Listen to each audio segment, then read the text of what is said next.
नमस्कार, मी वैद्य राजश्री कुलकर्णी नाशिकच्या आयुष आयुर्वेदिक हॉस्पिटल आणि रिसर्च सेंटरमध्ये पुन्हा एकदा तुमचं स्वागत करते। पावसाळा आणि आरोग्य याच्याबद्दल आपण माहिती बघतोय। आज त्यातली थोडी पुढची माहिती आपण बघूया।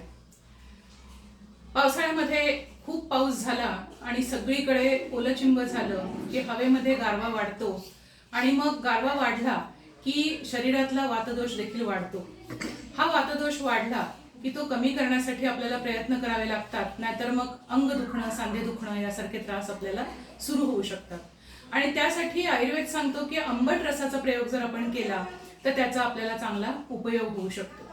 आणि त्यातला सोपा उपाय म्हणजे आमसुलाचं सार आपण पिऊ शकतो, चिंचेचं सार आपण पिऊ शकतो।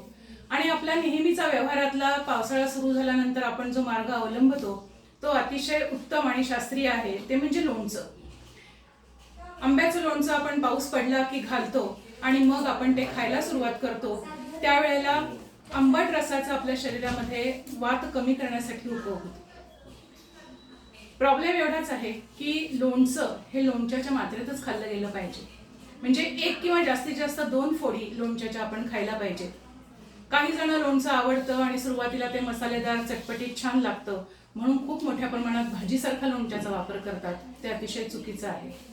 त्यामुळे लोणचं अवश्य खा, पण ते प्रमाणात खा आणि दुपारच्या जेवणात विशेषतः खा।